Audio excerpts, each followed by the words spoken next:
basahin po natin ang text natin na makikita natin sa Filipos 2 verses 3 and 4. Filipos 2 ang sabi ko dyan, huwag kayong gumawa ng anumang bagay dahil sa pangasariling hangarin o sa paghahangad na maitaas ang sarili. Sa halip, magpakumbaba kayo sa isa't isa at ituring na mas mabuti ang iba kaysa sa inyo.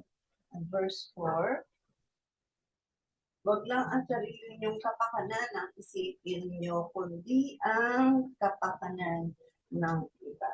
Basta ng Diyos, ang kanyang mga salita, pwede kayo makaupo. Ang isang mapagpalang gabi po sa bawat sa atin. Lagi sa mga nasa online, good evening po sa inyong lahat. Good evening po. Pinagpalang po ba tayo ng Lord? Amen. Yes, kaya po tayo nandito ngayon dahil sa pagpapalan ng Lord. So, natatandaan pa po ninyo yung istorya ni Manok. Amen. Ano pa? Ako, si Daga. Si Baka. Yan po, di ba? Ano yung naging katangian? Ano yung character nitong tatlong to? Selfish. Selfish. Makasarili. Kaya sino ang napahamak? Sila yung namatay. So, ito ba? Kasi napakahalaga po na marunong tayong makipagkapwa-tao. Yun po importante, diba? Yun po yung best character na kailangan meron tayong lahat. Being unselfish or selflessness. Laging mapagbigay. Ayan. Lalo sa mga talagang nangangailangan, hindi yung at makasarili. Diba? Although yan po yung talagang mangyayari sa last days na mga tao magiging makasarili, lover of themselves. Diba? Pero dapat, iba ang mga anak ng Diyos. Diba? Dapat yun po yung nakikita na ang kaibahan ng anak ng Diyos. Hindi po tayo maramot, hindi tayo sakim, hindi tayo greedy. Dapat, sino katulad natin? Siyempre ang Lord. Yung Christ-likeness dapat ang nakikita po sa atin. Alam ng Lord kung gaano natin kakailangan ang salvation. Di ba? Dahil kung di niya gagawin yun, kung siya ay selfish, ako, wala tayong lahat dito.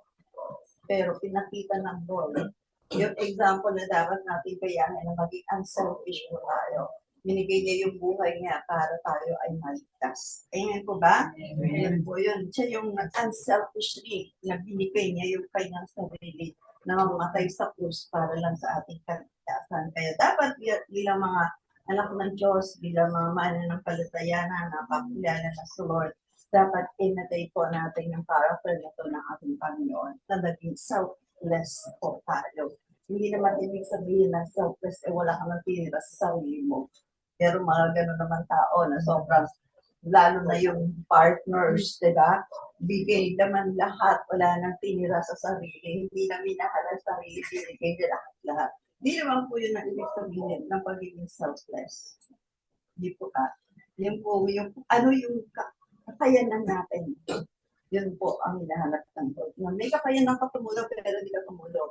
May kakayanan ka magbigay pero hindi ka nagbibigay. Yun ang hinahanap ng Lord na po sa akin. Na talagang magbigay tayo, tumulong tayo, because it will reflect sa buhay natin. Pag maramot ka, makikita yun sa buhay mo. Di ba ba? Mapagbigay ka, kahit di mo sinasabi nagbibigay ka, nagre-reflect sa buhay mo. Selfless ka or unselfish ka. Kaya dapat, nasa character na natin na lumalabas, nakikita ng ilang tao. Amen po? Sabi nga sa Gawa 20 verse 35. Gawa 20 verse 35. Ginawa ko ito upang maipakita sa inyo na sa ganitong pagsusumikap ay matutulungan natin ang mga dukha. Lagi nating alalahanin ang sinabi ng Panginoong Jesus na mas mapalad ang nagbibigay kaysa sa tumatanggap. Amen. O, dito ba? Sabi ko, blessed are the selfless people. Yun ang mas mapalad. Yun yung talagang mas pinagpapala ng Lord. Yung mga taong mapagbigay. At yun po yung topic natin, lesson 8. Last for this quarter, ano daw ang topic natin for tonight? Selfless. Selfless. or unselfish. Po. Paano po ba tayo maging selfless? Dahil selfless, wala na yung sarili mo. Di ba sabi naman ng Lord, deny yourself eh. Once na tayo po ay anak niya, deny yourself na, di ba? So how can we be selfless? Number one, by putting aside ourselves for the welfare of others, especially those who are in need. Yun, kaya po natin sinaset aside yung sarili natin para sa kapakanan ng nangangailangan. Hindi lang sa kapakanan ng mahal mo.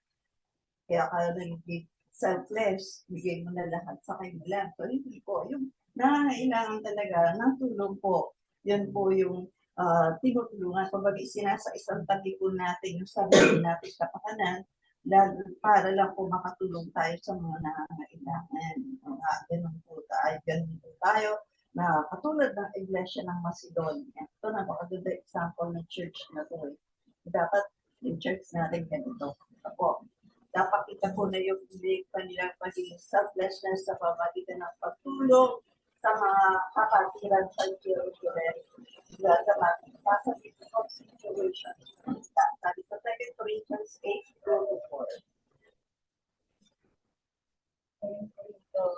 8 verse 2, kumana sila ng matinding kahirapan at ito ay isang manhid na pagsubok sa kanila, ngunit sa kabila ng kanilang kahos, kaya ang ito ay sila ipapagkaya sa kanila. Sila po sa bigay kailangan sa abot sa kanilang kaya. Hindi sa alam ko ito. Verse 4, may picnic lang ipinakiusap sa amin na sila bigyan ng pagkakataong makatulong sa mga kapatiran ng Jerusalem. Maganda yung character, di ko ba? Nasa kabila ng paghihikaw nila, sila pa yung nakikiusap na bigyan naman kami ng pagkakataong makatulong. Sila pa yun. Masayang-masaya sila na nagagawa po nila yun. Hindi po nila atitana yung kawalan. Kasi madalas ganun po sa atin na po ba na nasa isip natin pag narinig natin yung help or give. Naku, na naman ito. Kaya na naman ito. Yung mga ganon, di ba? Hindi naman po, although kailangan natin ng pera sa pagtulong, pero hindi sa lahat ng oras, pera ang kailangan pag narinig natin yung help. Paano? Through prayer, pwede tayo tumulong. Yun po, through encouraging yung mga may kabigatan, yung nasa sitwasyon ng pabibigat. Pag na-encourage natin sila, ma-comfort natin sila, nakatulong po tayo. Hindi yung katulad tayo nila, may nagbigagoy na ilang pakilang sa'yo, maalam sa buhay mo. So, dapat hindi po tayo, hindi ko ba? Tulong-tulong nila tinanggal yung mouse trap, di wala kung sana, hindi namatay yung babaeng amo nila, di po ba? Kasi nga, doon yung makasarili. So yun po doon, so dapat hindi po tayo, gano'n, dapat concern tayo po.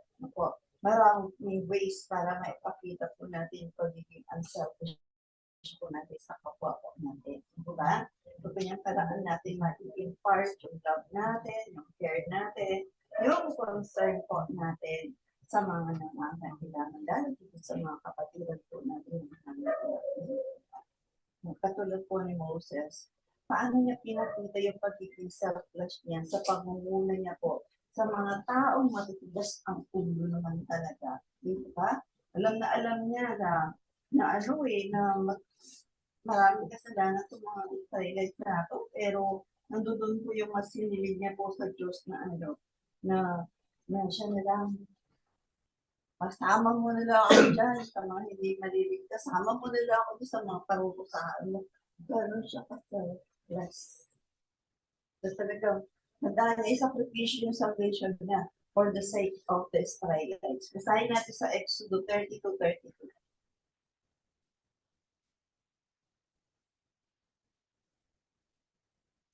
Persol, ano niyo po ba kayo? Sabi po dyan, Exodus 30-32, ipinakikiusap ko pong patawarin ninyo sila. Kung hindi ninyo sila mapapatawad, burahin na rin ninyo ang inyong paaklat ang aking pangalaman. Diba? Diba siya sa issue na action niya. Kasi totoo naman yun, di ba? Parang magiging masaya ka ba yung mahal mo sa buhay, tiyak na pupunta ang impyerno? Siyempre, hindi, di ba? So, parang ganun yung pakiramdam ni Moses. Kasama mo nila ako sa kanila. Kaya alam naman ng Lord, yung nagagod. Alam niya naman, hindi magagawin ng Lord yun. Hindi ko ba? Bakit ka na kinakain sa vision? Hindi ka nagpapakatimon, ikaw lang yun. Hindi niya isasama si Moses. O, di ba ba? So, pero, yun po yung talagang nasa puso ni Moses. Yung pagiging selfless para sa kapakanan ng mga Israelita. Kasi gusto niya, maligtas din po sila. Ay, ganun na alam niya na matitigas sa ulo, alam niya maraming kasalanan na ginagawa agad sa Panginoon, pero nandun pa rin yung pakiusap niya para maligtas sila. So, yun po, ang way po natin na makatulong sa iba. Diba na ipanalangin po natin sila para sila man ay maligtas. Hindi yung, basta ako ligtas na bahala sa buhay mo. So, hindi po tayo ganon. Amen po ba? Amen. And number 2, paano ba daw po?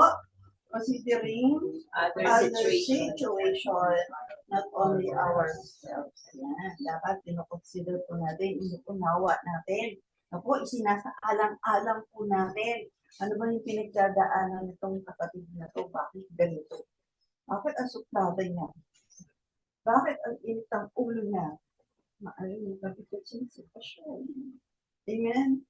Yun po, dapat consider po natin yun na kung meron man tayong nasa mabigat man tayong sitwasyon, meron mas mabigat ang daladala.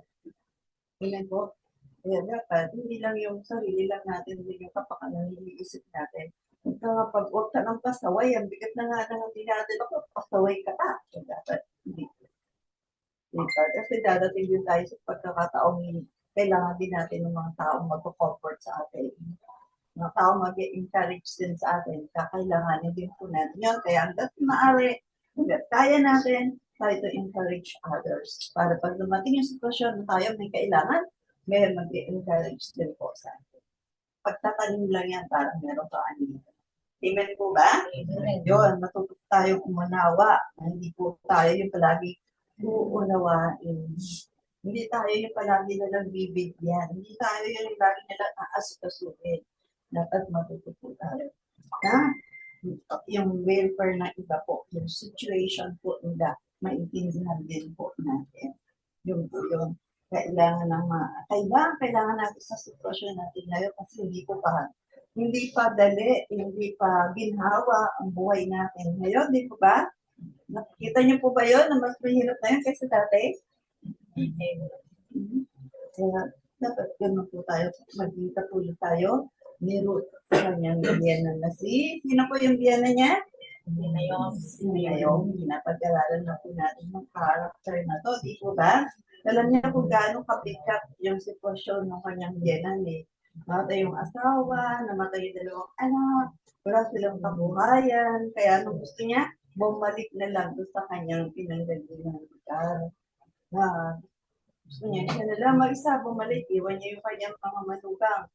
Magbalik sila sa kanilang mga pamilya. Dahil ayaw naman ni Naomi na matulad sila, yung manugang yung dalawa, nasa kanya. Kaya sabi niya, bumalik na kayo sa mga pamilya niyo, ako'y babalik na rin sa akin sinilang lugar. Yan. Pero, anong ginawa ni Ruth? Selfless best. Fish din iniwan yung kanyang pina. Selfless. Kasi ano ba naman ang dadating niya doon sa kanyang pupuntahan? Wala siya kakilala doon. Maliban sa genom niya. Hindi po ba? Pero, naging selfless po siya. Pinakita niya talaga yung pagmamahal, yung concern, na intindihan niya, naunawaan niya yung ginagdadaanan ng biyana niya, kaya hindi niya iniwan. Kaya po ba natin yun? Naiiwan natin ang lahat para sa isang tao. Wala makasabot. Di ba ba? Mahirap talaga yun. Pero nagawa niya. Nagawa niya rin po yun. Kaya naman, kasama siya sa line-up, sa bloodline ng ating Panginoon. Di po ba? Gusto po natin yun. Makasama po tayo sa iligtas ng Lord. Mag-selfless po tayo. Amen po ba? Yan po. Dapat naiintindihan po natin yung sitwasyon na pinagdadaanan ng kapwa po natin. Sabi nga sa Ruth 1, 16 and 17. Ruth 1:16, 17, 16. Pero sumagot si Ruth, "Pag po ninyo akong pilitin, iwan kayo, dahil kung saan kayo pupunta, doon din ako pupunta, at kung saan kayo tumira, doon din po ako titira. Ang mga kababayan niyo ay magiging kababayan ko rin, at ang Diyos ninyo ay magiging Diyos ko." Verse 17, kung saan kayo mamamatay, doon din po ako mamamatay at ililibing. Parurusahan nawa ako ng Panginoon ng mabigat kapag humiwalay ako sa inyo. Maliban na lang kung ang kamatayan ang maghihiwalay sa ating dalawa. Di ba ba? Kaya niya isacrifice na iwan yung kanyang pamilya eh. Para kanino? Gusto nangangailangan. Yung gano'n yan, as nangangailangan. Kaya sumama po siya doon. Blindly, di ba? Yun yung tinatawag na blind obedience. Talaga naging obedient siya, basta kanyang genan eh, di ba? Siguro naman, naging maganda din ang pagsama sa kanyang Naomi, di ba? Kaya ganun niya na lang pamahal na kaya niya iwanan yung pamilya niya na taga para sumama doon sa genan niya. Ganun po, yung pinakita niya pong sakripisyo dahil nga po, nauunawaan niya kung gaano kabigat ang pinagdadaanan that time yung kanyang ginawa. Ganun din po tayo ha. Kasi the more we practice empathy on what other people are going through, will make us more unselfish. Diba? Ganun po yun. Pag pinapractice natin yung nagpractice na maging makunawain, lalo po tayo naging unselfish. Kaya practice po natin talaga. And number 3, by Being happy for the accomplishment of others. being happy for the accomplishment of others. So, importante po yun. Ano po, masaya ba tayo pag hindi nagtatagumpay? Amen. O naiingit tayo? O naiinis tayo? Bakit ako? Sana all? O, di ba yung mga ganyan? Di ba ba? Dapat nakikigalak po tayo sa bawat nagtatagumpay, lalo na sa kapatiran natin. Huwag tayo mga sour grapes. Diba ba? Yun po, dapat hindi po tayo walang pagitan, kundi giving support for other success and action. Dapat nagtutup tayo dati. Yun po sa mga yung maangat ba, dapat nakikigalak tayo sa kanila. Dapat po tayo. Amen. Ganyan po tayo nilikha ng Diyos. Pantay-pantay. Walang nilikha ang Diyos na mas higit kaysa sa iyo. Basahin po natin. Po yung na Corinto 12, 24-26. Unang Korinto 12, yung kundi nang sa ayos ng Diyos Ama, binigyan niya ng gift na ang karamanan ng mga bahaging bigaan ng paraan. Verse 25, upang hindi magkaroon ng Nagitan. bigat at sa halip ang lahat ay sama pagkasasakit. 26, kung nasasaktan ng isang bahagi, nasasaktan ng lahat. Kung pinamarangalan ng isang bahagi, kakalap ng lahat. Yun po, ang gusto po ng Lord na makita po sa bawat isa po sa atin. Kaya pantay-pantay lang po. Kung sino yung parang alam ng Lord na pinakamahina, yun po yung bigay mo ng kalakasan. Bigay po ka. Kasi naman, hindi naman talaga pantay-pantay yung lakas natin, yung talino natin, pero sino pinaparangalan niya? Sino ginawa niya mga alagad? Yung bang marurunong? Fisherman. Walang kaalaman, walang pinag-aralan. So, ganun po ang Panginoon. Para lahat maging pantay-pantay po ang natayuan.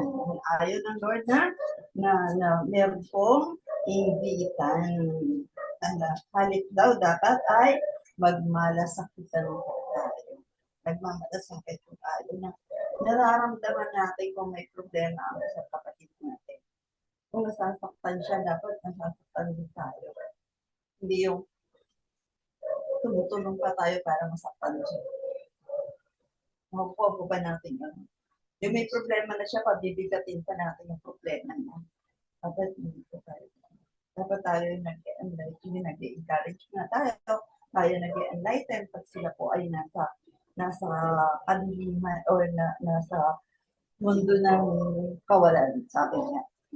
Dapat alugin po tayo to help. Yun, kailangan po natin. Yung nais ng Lord na matuto tayong magmalasakit, hindi yung crab mentality. Dapat tayo gano'n. Na pag may nakakita tayo umaangat, pinupul natin daw. Dapat i-push natin. Kasi pag angat nila, aangat tayo. Di ba ito ba? O kasi kung mga kapatid natin, bumabagsak eh. Dadating na oras pa, bagsak din tayo. Pero pag may mga umaangat, aangat din tayo. Amen po. Amen. Ngayon po yung lagay natin sa puso natin na walang crab mentality, walang sapawan, kundi nagagalak sa achievement ng power isa po sa atin. And number 4, and the last by Giving and serving. Ay, giving and serving. Paano daw mag-serve? Half-hearted lang po ang pag-serve natin. Hindi yung masabi lang na, nag-serve naman ako nakita ko yung serving.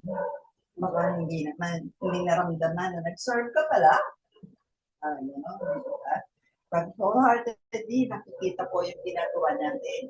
Nakikita po yung binibigay po natin. Secretly and anonymously.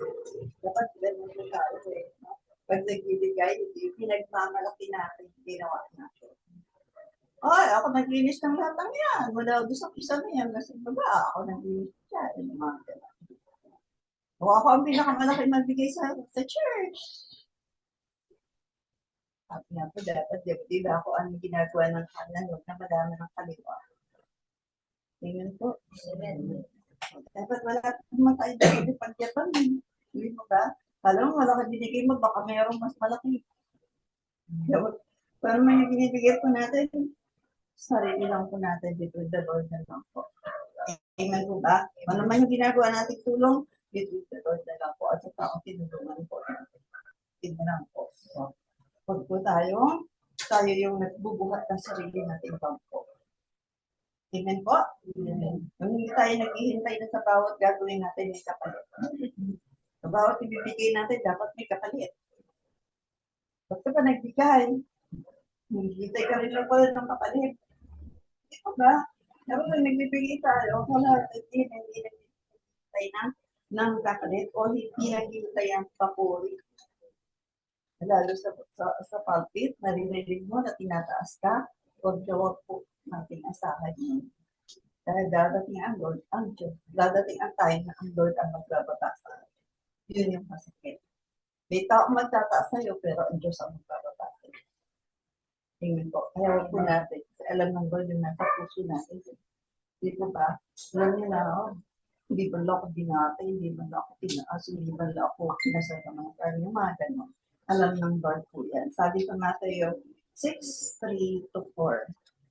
Mateo 6, verse 3 to 4. Verse 3, sa halip kung magbibigay kayo ng tulong, huwag na ninyo itong ipaalam kahit sa pinakamatalik nyong kaibigan.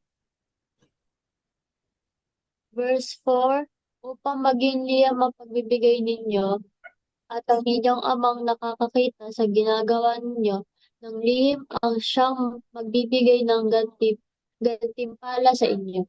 Amen. And so yung po yung napaganda, hindi nalilingid sa Diyos lahat ng ginagawa natin, lahat ng pinibigay natin, lahat ng natutulog natin, hindi po yan nalilingid sa Lord. Alam ng Lord lahat. Kaya pag nanaroon sa siya din yung magbibigay ng gantimpala sa amin. Yan po yung hintay natin gantimpala mula sa Lord, hindi sa tao. Tingnan mo ba? Siyempre tumulong ko na ba't anong kahitay mo nagpapalit? Di po ba? Kaya ako nang tumulong na kailangan nyo, ba't hintay ka ng kapalit? Ano yung kapalit niya? Ang Diyos ang magpapalit. Yun po yung mas maganda pag ang Diyos ang nagpalit. sa lahat ng tulong na ibibigay ko. Ang cellphone ko ay hindi nagbibigay ng para nagtataas siya, hindi ko ba no? Kaya dapat pera o ibutulot ka sa lahat ng ginagawa natin. Dapat hindi ko na magkatulad po naman tayo ni Boaz. Pinakilala din po natin yan, di po ba? Sino pa si Boaz? Ito po, hindi siya tumulong kay Ruth para po siya, dahil meron siyang selfish intention kay Ruth. Basahin po natin sa Ruth 2, 8 to 9, and 15 to 16. To verse 8, sinabi ni Boaz kay Ruth, anak, makinig ka. Huwag ka na pumunta sa ibang bukid para mamulot ng mga nalaglag. Dito ka na lang mamulot kasama ng mga utos at babae.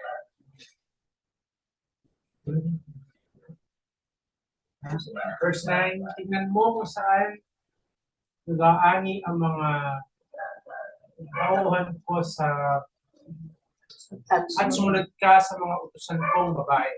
Sinabihan ko na ang mga tauhan ko na huwag kang galawin. At kapag nauuhaw ka, minum ka lang sa mga tapayan na inigiban ng mga tauhan ko. Verse 15, nang ipagpatuloy niya ang pagmumulot, pinagbilinan ni Boaz ang mga manggagawa. Hayaan ninyo siyang mamulot kahit sa tabi ng mga binigkis na ukay. Huwag ninyo siyang babawalan. Verse 16, maglaglag kayo ng mga uhay mula sa binigkis para may mapulot siya. So, ganun po si Boaz, kahit hindi naman nakilala din talaga si Ruth, di ko ba? Pero dahil na sa tinulong niya ni Ruth kay Naomi, kaya nandoon po yung ganti ng word, through Boaz. Kahit hindi niya makakilala, talagang pinabayaan niya Pinabayaan niya na makusama doon sa kanyang mga tauhan. At dahil ganun si Boaz, pati yung mga tauhan niya, puro mga selfless din. Wala ding madamot sa kanyang mga tauhan na hindi ka taga rito, hindi ka, dapat ka mag-ani, dapat kami lang yan. So, hindi sila. Talagang pinabayaan po nila na makapangulot din po siya. Dapat ganun din po tayo. Na yung mga komisyon na pag yung makasama natin sa bahay, pagka hindi po magbuti, sabihin, kala nila, tinuturuan po natin. Dapat pakikita talaga sa atin para yun yung ginagaya nila. Yun yung nakukuha nila sa atin. Pero kung tayo po ay masungit na, syempre doon natin magiging masungit din. Kasi yun ang nakikita sa atin. Ganun din sa mga anak natin. Kung ano yung ugali natin, yun ang gagayaan ng mga anak po. Kaya dapat tayo po na may mga edad na ang kakitaan ng pagiging selfless or unselfish. Para sila man po ay talagang maging unselfish. At yung mga panahon, tayong lahat ang ng tinatanim natin kapatigan. Amen po? Ito, ano yung benefit? Pag tayo ay selfless, ano daw po? Pakibasa? We will receive a great favor from the Lord. So natin yan, di ba? Sino ba naman ang ayaw? Pero, ano kondisyon? Be selfless or be unselfish. Kaya kung gusto natin ng reward na yan, maging selfless tayo. Nang makita sa atin na po na nagmamahalan tayo, nagmamalasakit naman, nagtutulungan po tayo sa isa't isa. Tulad ng tune na may punan. Kahit hindi naman niya lubos na makilala si Eliseo, pinagpagawa niya ng kwarto para may matulog yan. Every time na pumupunta doon sa Eliseo, pagdating nila, may matutulog ang kwarto. Merong kama, nilagyan ng kama, nilagyan ng mesa, nilagyan ng upuan. Kung baga, kompleto. Pero hindi niya kilala ng lubusan. Pero alam niya, anak ng Diyos. Kaya kahit alam natin anak ng Diyos, hindi natin pinagkakatiwalaan. Diba? Yung pamaramutan pa rin natin kahit alam natin anak ng Diyos. Pero siya hindi ko. Diba? Kaya, the reward siya ng Lord. Napanggap niya yung great favor from the Lord. Wala siyang hinihingi. Tumulong lang siya. Pero, binigay ng Lord ang kailangan niya. Ano ba yung kailangan niya? So, second, so, dalawang hari, 4, 9, 10, and 16. Verse 9, sinabi ng babae sa kanyang asawa, natitiyak kong isang banal na lingkod ng Diyos ang taong ito. Verse 10, bakit di natin siya ipagpagawa ng isang silid para matuloyan niyo tuwing pupunta dito? Bigyan natin siya ng hibahan, mesa, upuan at inaw. Verse 16, sinabi sa kanya ni Eliseo, 1 taon mula ngayon ay mayroon ka ng anak, malalaking kakalungin. Sinabi ng babae, mahal na lingkod ng Diyos, huwag na po ninyo akong paasahin. Verse 17, ngunit dumating ang araw at naglili ang Sunamita at tulad ng sinabi ni Eliseo, nanganak siya ng isang lalaki, makalipas na halos 1 taon mula nang sabihin ko sa kanya. Ito ba great for yun from the Lord na wala siyang anak, talagang kailangan niya ng anak, pero kahit di siya humingi, binigay ng Lord. Bakit? Tumulong siya sa lingkod ng Diyos. Kaya po yung pagkaingatan natin, yung lingkod ng Diyos. Huwag natin pagkaitan ng tulong. Lahat ng lingkod ng Diyos. Hindi lang isa. Lahat. Kasama tayo. Lingkod ba tayo ng Diyos? Amen. Kahit lahat. Kaya magmalasakitan po tayo, magtulungan po tayo. Naku, kahit talagang hindi siya, ayaw niyang mag-expect eh. Pero sinabi talaga, magkapang after all, naging totoo. Naku, yan po. Kaya, hindi siya nag-take advantage sa sinabi niya kasi dapat for them yan. Pangatawa lang yung sinabi niya na. Parang ganun, hindi ko ba? Hindi ako ayaw ko mag-expect. Pero, ginawa ng Panginoon. At nga po, alam ng Lord yung ginagawa natin secretly. Secretly. And wholeheartedly. Without waiting for something in return, that God Himself will reward us. Alam niya lahat ng ginagawa natin. Kahit palihim to, alam mo. Kahit anong tulong yan, sabi nga, kahit isang baso tubig lang, ibigay natin sa kapwa natin, alam ng Diyos. Ganyan po ba? Basahin natin sa Marcos 9:41. Marcos 9 verse 41, tandaan ninyo ang sinumang magbigay sa inyo ng isang basong tubig dahil sa kayo'y tagasunod ko ay tiyak na tatanggap ng gantimpala. Amen. And, huwag naman natin sabihin, Lord, nagbigay ako ng isang baso tubig sa Manu, dapat may gantimpala ako. O, hindi rin yun, kasi nag-expect ka eh. Di ba ba? Bayan natin ang Lord. Alam niya yung gagawin niya. Hindi na natin kailangan ipamukha sa Lord yung mga ginagawa natin. Hindi ba ba ganun yung ano, di ba? Yung para sa'yo. Lord, di ba nagtitayt sa ko? Di ba? Tumutulog na natin. Ayaw ng Lord yun. Selfishness na po yun pag ganoon po tayo. Dahil talagang hinihintay natin yung kapalit from the Lord. So dapat hindi po. Nandiyan po yung bahala. Na po, amen po ba? Amen. So, tandaan po natin, sino man daw po, meaning lahat, magtutulungan natin, either believers or unbelievers, alam ng Panginoon. At bawat ginagawa natin, may gantimpala mula sa Diyos. Mas maganda yung Diyos ang nagbibigay po sa atin. Di ba? Hindi yun limitless. Kundi great, sabi nga, great favor ang tatanggapin natin. Ako, kaya wag po tayong magsawang tumulong. Sikapin natin makatulong tayo. Hindi yun lagi na lang tayo na naginintay ng tulong. Sabi nga sa last verse po natin, makikita sa Galatians 6:10. Basahin natin. Samantalahin natin ang lahat ng pagkakataon sa paggawa ng mabuti sa ating kapwa, lalo na sa mga kapatid sa pananampalataya. Samantalahin daw. So every time na mayroong pagkakataong makatulong, tulong po tayo. Kagaya nga, di ba, may drive tayo ng blood donation. O, kung sino po yung, hindi man tayo, kung may kilala tayo, na pwede natin ma-isama para sa mag-donate ng blood. Yun lang po, may mga kategory tayong na kahapon nila. Tulong po tayo kung sino po yung pwede nating madala para po makatulong. So, one way po yan. Para tayo ay maging unselfish. Amen po ba? Kaya po ba natin yan? Amen. Yan. Maging unselfish tayo at what isipin. Laging we are more important than dapat ako natin tinutulungan. Dapat hindi tayo gano'n. Lahat tayo ay mahalaga. Lahat tayo ay precious sa mata ng Panginoon. Yan po. Kaya pantay-pantay lang po tayo. At salamat sa Lord. Mati si Brother Pablo na amen na. Amen. Yan. So, salamat sa Lord. Muli tayo tinuruan. Nawa nga po, naramdaman natin na nasaan ba yung pagkukulan ko. Naging selfish pa ako. At maging unselfish pa ako. Nasa inyo na po yan, between you and the Lord.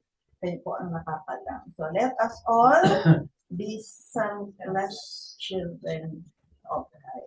Mga anak tayo ng Diyos, kaya dapat lang na maging ano daw po tayo? Selfless children.